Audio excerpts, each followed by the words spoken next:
first met Reverend Gary Davis via a string of events. I was 15 years of age, going down to Greenwich Village trying to discover myself and discover music that I would enjoy.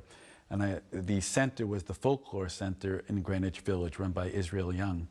And I went in there, and there was a fellow behind the desk called Jack Perlusky, and he was playing a tune. And I said, God, that's fantastic. I have to learn how to play that tune. What is it? And he said, well, it's a tune by Reverend Gary Davis called Going Down, Sit on the Banks of the River.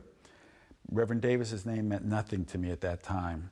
And I went back home, and in the same week, a friend of mine called Bob Fox, who actually was a student of Reverend Davis, he said, you know, you really should go up to the Bronx and try to have guitar lessons with Reverend Davis. Here's his phone number. So I called up Reverend Davis, and he said, sure, I'll give guitar lessons. All you have to do is bring your money, honey. That was an expression he used constantly, bring your money, honey. And I turned to my dad, and I said, you know, I'm going to go up to Claremont Parkway. It's above Harlem. I didn't know it was a very, very rough neighborhood, apparently. And I'm going to have guitar lessons from a blind Baptist preacher. And my nice Jewish dad said, oh, that's great. That sounds really good. In fact, I have to buy a pair of shoes up there. And he drove me up there, and he didn't get his pair of shoes, obviously. I had a good 2-3 hour lesson with Reverend Davis, was absolutely enamored, and then started going up there every weekend by myself for hours and hours.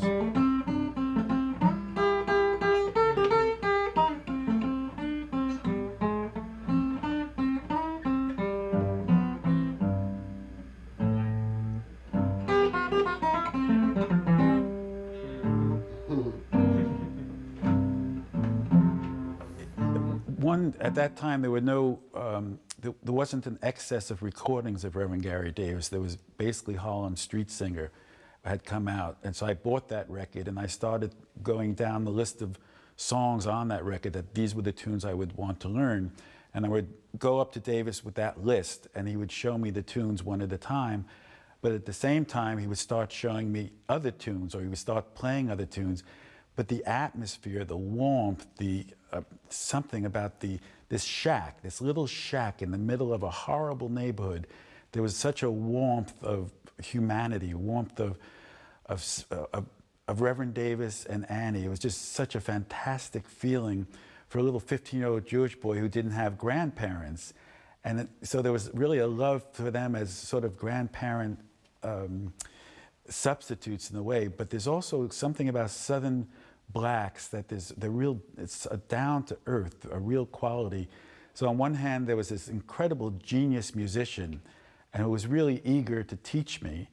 And on the other hand, there was this wise old sage. So if I had problems with girlfriends, we would talk them over, talk about life, and he would be my guiding force.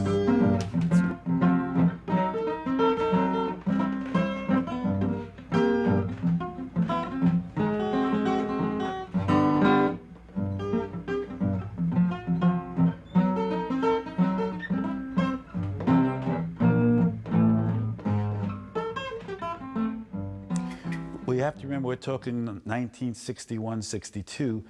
And so to learn from Reverend Davis, it wasn't a question of bringing a little digital tape machine. It didn't exist. And to have a tape machine was, one, quite a luxury. Two, they were very huge. So the only way you really learned was you went up there with your ears wide open. And Reverend Davis, the way he taught was imitation. He would play, you would play. He would catch hold if you were playing something correct or not. And I think Reverend Davis was a great guitar teacher, and he was a great guitar teacher, especially when he had students that were very focused. And there are, I think, a bunch of us were very focused, that we really wanted to learn note for note, every little nuance that he played. And he picked up on that, and he wanted to play you every little nuance. But at the same time, he was very conscious of always staying 2 or 3 feet ahead of his students. He always wanted to sort of demonstrate that he was the master, you were the student.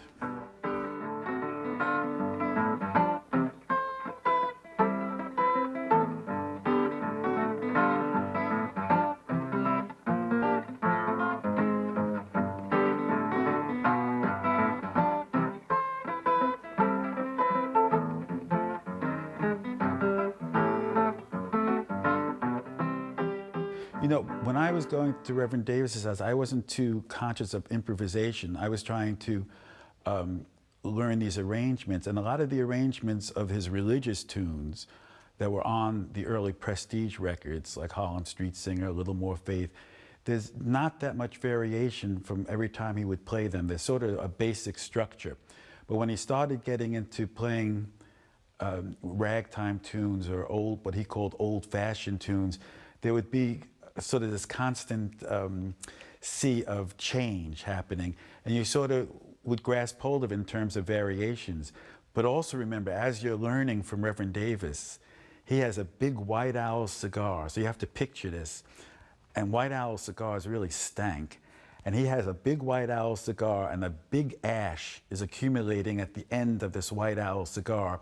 So you have your guitar, and you're trying to learn note for note, and he's patiently showing you note for note. At the same time, you want to make sure you catch that big ash before it falls all over his guitar or over your guitar. So it's a humorous setting if you think about it.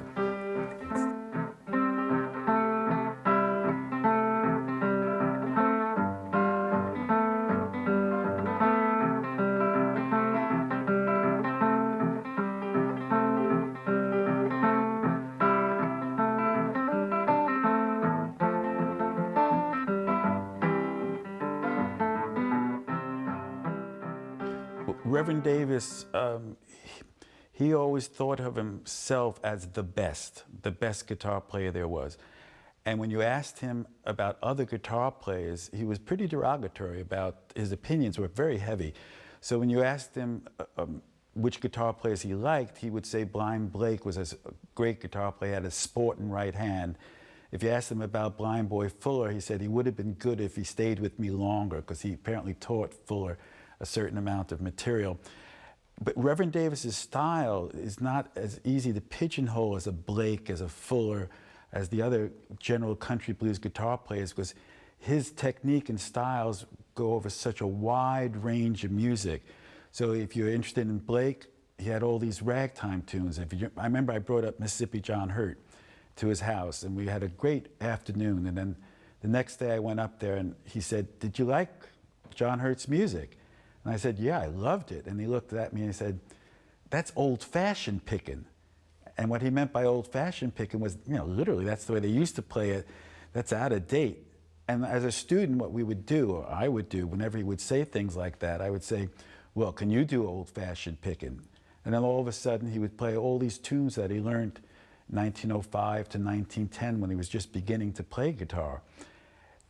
And he was a fountain just of so much information. And so you could play all these styles, as well as within a style, he would play in all the different keys. He would never use a capo, that was cheating. Never use a bottleneck except for one tune, because that was cheating. And he was really a guitar master.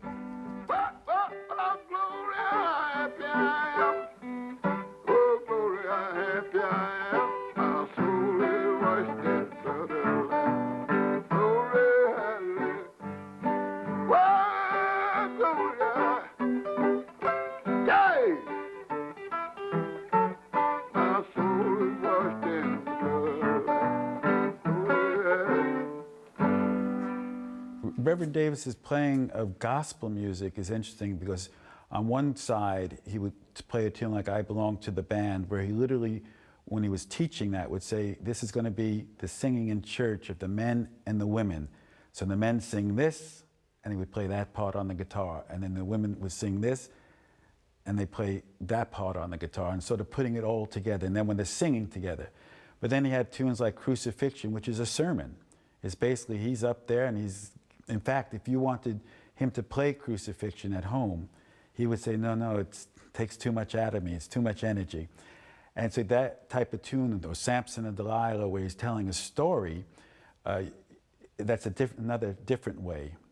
And then there's some recordings I've done of him in church, or there's one at the Mariposa Folk Festival with the Georgia Sea Island Singers, where he's playing and he gets religion. And at that point, the guitar and his voice is just in a different stratosphere. It's just completely weird. The Georgia Island Singers are doing "I'm a Soldier in the Army of the Lord," And Reverend Davis, I don't even know what planet he's flying between. The music is just, you know, beyond almost human comprehension to play like that. Old man Peter, he was a mighty man. Where you get your liquor from, man, downtown? Combed his head in the frying pan. Where you get your liquor from, man? Watch your space in a wagon wheel. Where you get your liquor from, man, downtown? Died with the toothache in his heel. Tell me where you get your liquor from, man. Well, Reverend Davis was very unusual because I could be with him on a weekend. And he could come down to my parents' house, which was on Gramercy Park, on a Friday, and we'd hang out at my parents' house, and he'd be absolutely at home and very welcome, of course. And then we would go down to the village to a coffee club, and there you have basically a white audience, and he would play tunes geared to the white audience of a coffee club. So he would have a couple of the fancy ragtime tunes, Soldier's March, where he's really tour de force and guitar playing. Then the next morning we would go to a bar mitzvah, and you would have 40-year-old adult parents, and what do they know of a blind Baptist preacher? And he would entertain them with A Long Way to Tipperary, you know, tunes that they could relate to. And then in the evening you would go to a proper concert in Swarthmore, let's say, and he would do a concert which would combine his religious tunes, ragtime, a full panorama of his skills. And then on Sunday morning, he would go into church with them, into a storefront church, and there he was going to preach, get the spirit, and play religious tunes, which were completely at home with the black audience that he was playing towards. So as a performer, he could cover everything. But I think he got very popular amongst white audiences because the white guitar players realized here was a person who could teach so many different types of tunes. Plus, he had certain tunes that you just had to learn. I mean, you had to learn Candyman. You had to learn Cocaine Blues. These were tunes which were musts on the list of growing up as a guitar player. And if you could learn it from Reverend Davis, you learned them from him.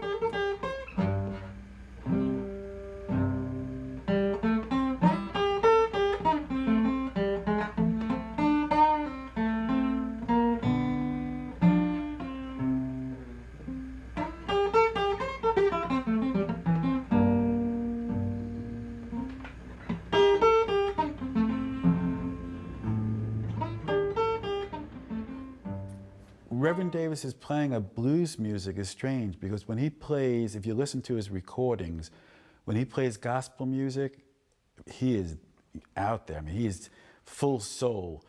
If he plays a ragtime piece, which is an instrumental, he's fully there. But when he plays blues, his vocals change completely. He almost starts to talk his vocals. So the two sides that he recorded in the 30s, where they insisted that he record a couple of blues. The guitar playing is like startling, and his vocals are really disappointing. It's like he's not really into it. And with the welfare records of Reverend Davis that I've read, they spoke about him being a fervent, if anything, beyond being fervent into religion, that he was really completely consumed by it. And he did not want to sing the devil's music. Did not want to sing them at all. He would start to play them for students. If you were in his house, he would play all different types of music. I would have to coax him sometimes to sing blues. And Annie would come over to me and say, "Oh, you're the devil's son, Stefan. You're the devil's son." But I was saying, no, I want to get these. It's not that I want him to sing the blues. I want to learn some of these lyrics because he was a library of so much information.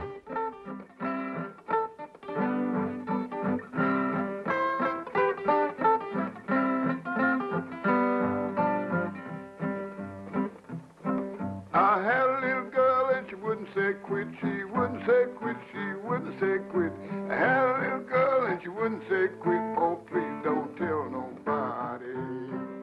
Reverend Davis's role is interesting because if you play his music to an ordinary person who's not a musician, and if you would play Mississippi John Hurt's music to the same person, generally Mississippi John Hurt's music is much more accessible to the general audience.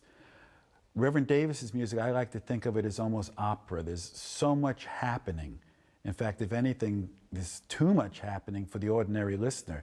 You can't absorb everything. But for musicians, whether guitar players or any other instrument, you realize that there are so many different voices, rhythms, counterpoint, etc., against someone who's singing to the same level as Ray Charles.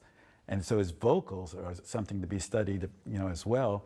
And you have really someone who's giving just so much music information to the listener that it can be really too much in a way.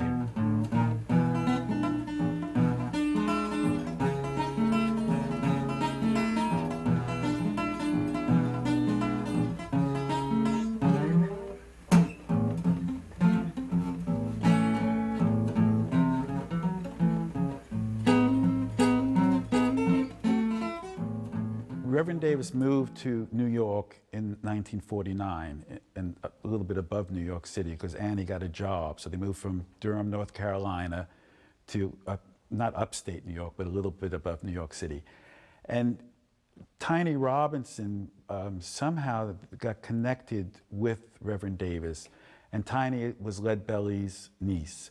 And Leadbelly was living in New York City, and around Leadbelly there was Woody Guthrie, Cisco Houston, and there was a whole little folk thing happening, Pete Seeger, Alan Lomax, and they would bring Reverend Davis into these hootenannies. And hootenannies in those days were a bunch of people sitting around and playing songs together.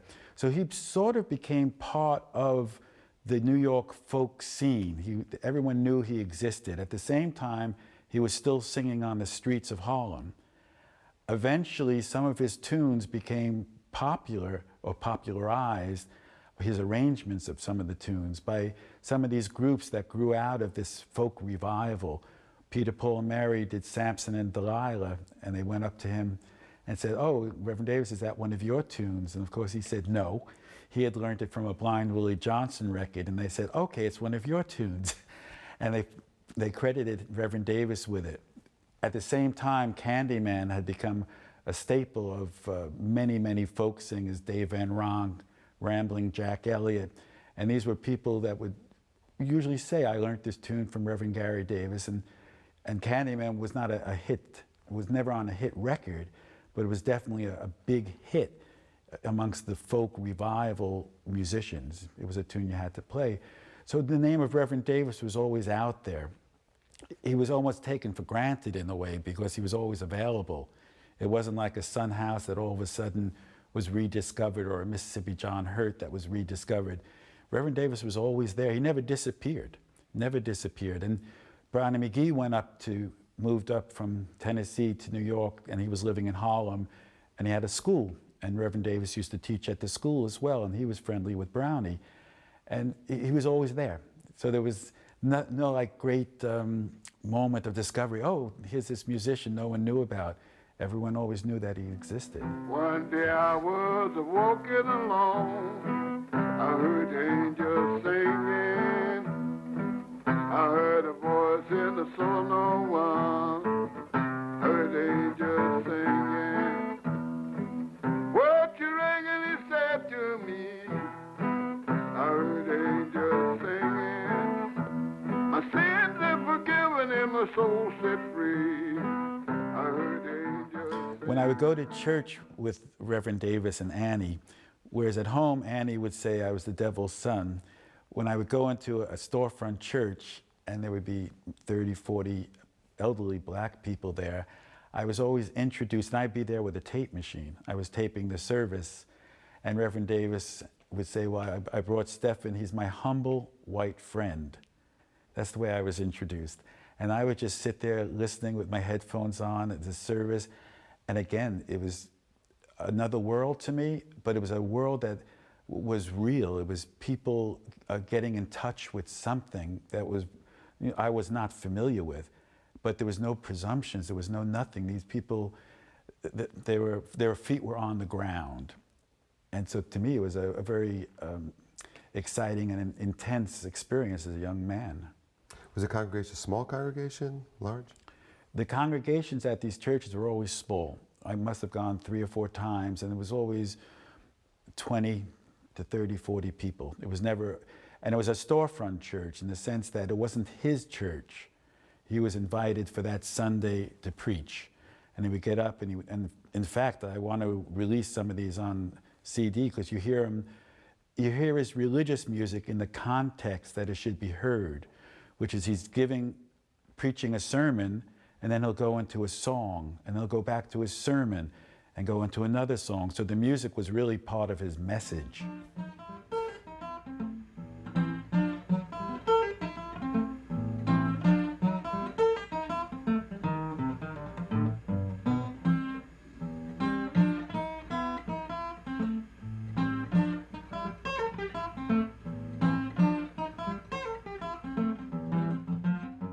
Reverend Davis's position is way up there. He's way on the top.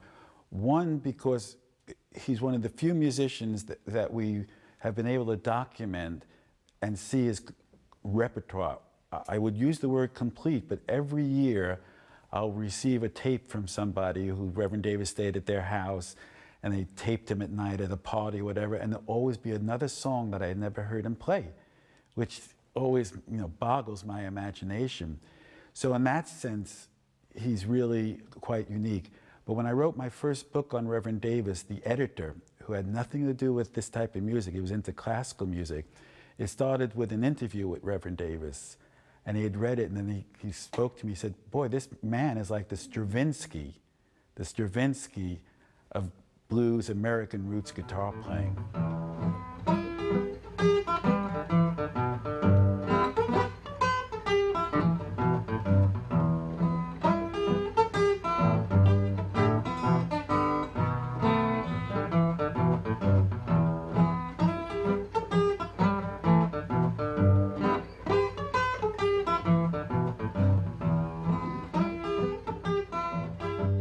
The first time I heard Reverend Davis was at home, playing at home with the White Owl cigar, with the ashes just about ready to fall. And there was intense, but I didn't have any idea of the power of Reverend Davis as a performer. When I heard him perform in concert, I was just, where's this person coming from? You're playing these incredible, complicated guitar riffs and guitar ideas, and singing with a power that was just immense, absolutely incredible.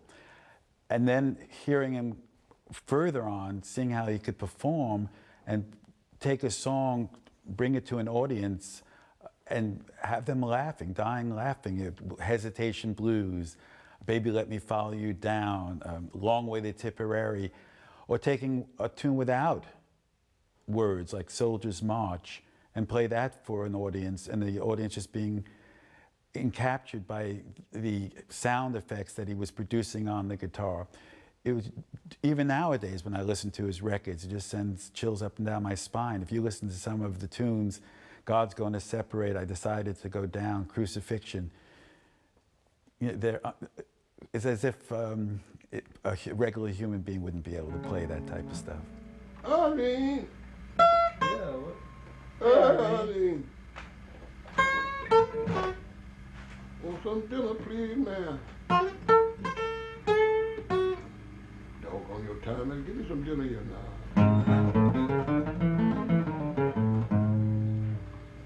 I think Reverend Davis's repertoire is a reflection that he was a genius in the sense the capabilities of his mind. He just gobbled up music. Anything he heard, he would play. So I remember once, after I'd been down together with him in the village, and we had seen Maria Muldaur singing, and she had done a song called Going to Germany, which was very popular. We were doing jug band music in those days. And I went up to this house the next day, and he's playing a tune, and I said, what's that? And he said, oh, it's a tune I wrote called Going to Germany, which it wasn't. Another time I went up to the house, and he was listening to the radio, and I hear him playing a tune, and what was it? With Blowing in the Wind, and then Masters of War, because he had heard on the radio Peter, Paul, and Mary play these tunes, and he was picking them on guitar. He just absorbed.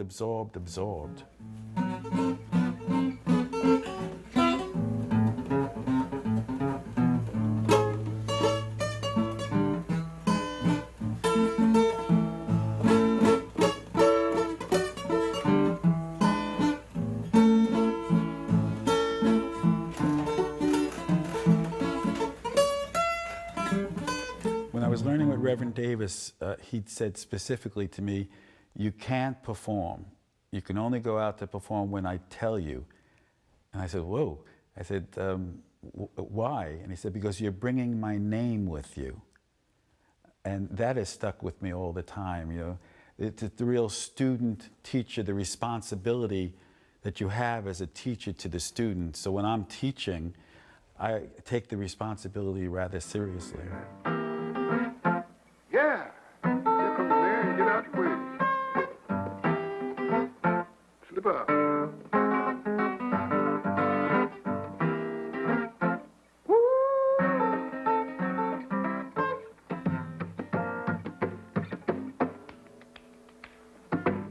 That's all it is. Manny Greenhill asked me to take Reverend Davis downtown in New York City. Manny had the Folklore Productions in Boston, and he managed Reverend Davis.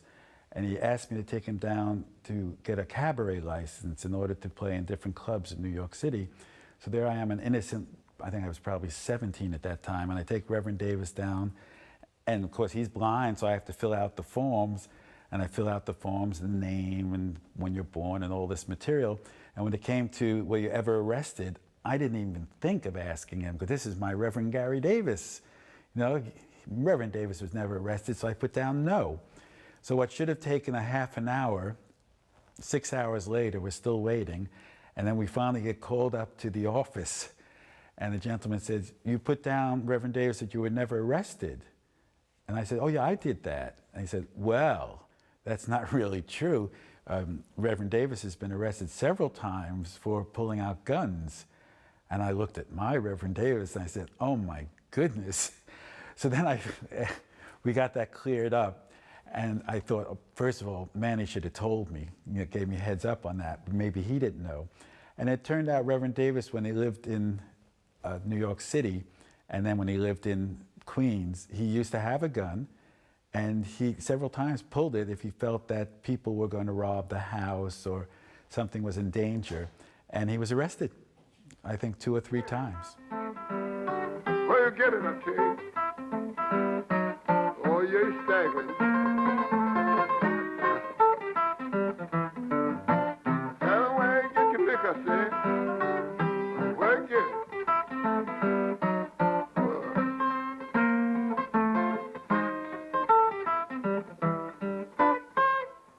1967, I left for Europe, and I stayed there for like 20 years. But I think it was 69, I came back and I played a concert for Izzy Young at the Judson Church, I think it was. And Reverend Davis came down to hear me play, and that was like, whoa, now I'm, you know, he's gonna judge me or whatever. And I played a set which had quite a few Reverend Davis's tunes, and then I played a tune called Requiem for Patrick Kilroy, which was an original tune, which was very classical in nature. After the concert, I went to Reverend Davis. I said, how did I do? And he said, oh, and he was really excited. And he said, I love that Requiem for Patrick Kilroy, which absolutely, you know, shocked me. Then it turned out that David Bromberg was playing at the Gaslight up the road. And apparently he went, and you should ask David about this, he went there. And in the middle of David's set, Reverend Davis just got up and said, I don't have any children, but I have many sons.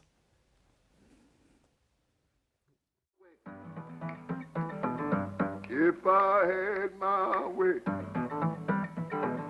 if I had my way, I would. Ow! If I had my way, if I had my way, if I had my way, oh! Good God.